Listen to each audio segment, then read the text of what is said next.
Greetings everyone, this is the goddess known as Jackie Gates. I wanted to talk to you today about wearing costumes. I don't know how many of you know, I had a huge career in South Africa in musical theatre. I was a singer, sometimes dancer, actress. I did about 3 or 4 productions a year. When I got to America, I was too busy setting up a whole new life to do that for quite a while.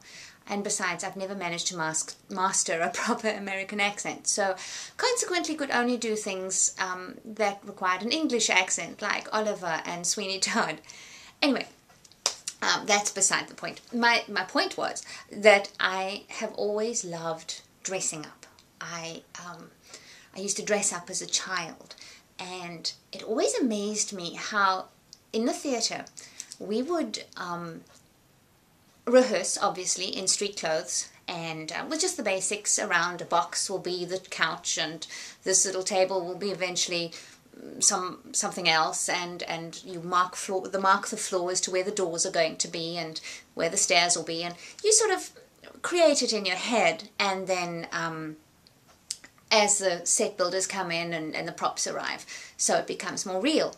But what always used to get me was when we stepped into costume. Suddenly, a character that I had been creating and that was not bad, it was almost there. I'd learned the words, I'd learned the music and the songs, the actions that I had to do.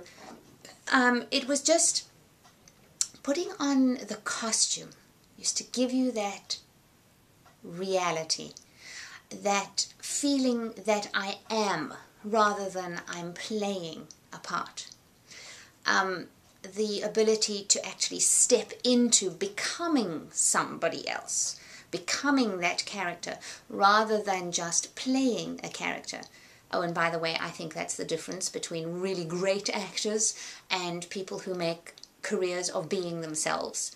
The really great actors, the Dustin Hoffmans, the Meryl Streeps, these are people that you actually have no idea what kind of people they are because they become the characters that they play. Costuming has a huge amount to do with that. So I'm sure you're all wondering where I'm going with that. Well, I got home from Starbucks today in my barista outfit, which is what I'm wearing now. My white shirt, black sweater, I have black trousers on, black, very sensible shoes. This is how I work when I go and be the goddess of lattes. Interestingly, I never wear black unless I'm at work. There is something about this whole black and white combination that makes me feel a little less goddess worthy than I usually am.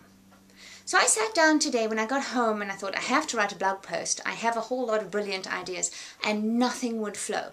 Nothing came to me. The words were stuck and scratchy, and I kept getting distracted by stuff, which is not usually the way that I write. And it struck me, I'm still a barista. I'm still in that character, that part, that role that I play. I need to step out of my role. I need to do something dramatic so that I can become the goddess of blogging again. I can become the goddess, just the goddess known as Jackie. So that's what I did. And ta-da! I changed my earrings, I changed my top to the fabulous colours, and voila! The words started to flow. It was just the most amazing thing. Suddenly, with my scented candle and my cup of tea, I felt like a goddess. I felt like someone who works from home, who doesn't have to serve lattes to fund her business. So, my point here is to tell you that it is possible to change your mindset by what you're wearing. If you are at home with your kids and you spend the whole day in sweatpants and some sloppy t-shirt with child stains on them, you're not going to feel delicious and desirable when your husband walks in the door.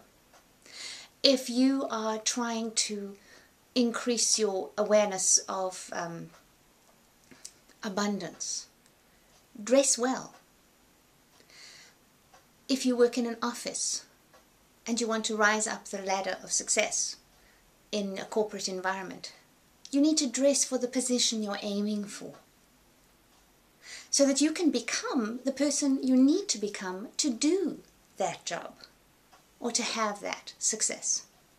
There's something very visceral about the clothes you wear as an outward indication of how you feel about yourself. And if you're not feeling wonderful, the tendency is that you will let that side of things slide a little bit. Getting dressed up, even just a little bit, can raise your mood. Getting that first compliment, of course, makes you feel wonderful, but it will also make you feel more productive. It's interesting that the Fly Lady, the housekeeping guru that I follow, she always talks about getting dressed to your shoes. Don't walk around in slippers or bare feet, because you'll be more productive if you're wearing the right shoes. I always thought this was crazy, but you know, it actually does work. So we're going back to costumes. Think about what you put on in a day and how it makes you feel. And if you have stuff in your wardrobe that makes you feel ordinary or makes you feel less than gorgeous, makes you feel poor perhaps, maybe it's a hand-me-down, or it's really good quality but so-and-so gave it to me and I don't want to get rid of it because I might not have anything else. No. You are deserving of so much more than that. And this goddess has learnt her lesson. She will not stay in her Starbucks outfit a minute longer than is necessary. She will step into her goddessness and will have a fabulous time doing it. So everybody dress up. Life is short. You should wear your party pants and go grocery shopping in a bridal gown. Not a bridal gown, a ball gown. I did that once with my little princess who was also dressed up to the nines. We had a gorgeous time. So I'm not saying you should blog in a ball gown, but wear whatever it is that makes you feel exceptional, because you are, you know.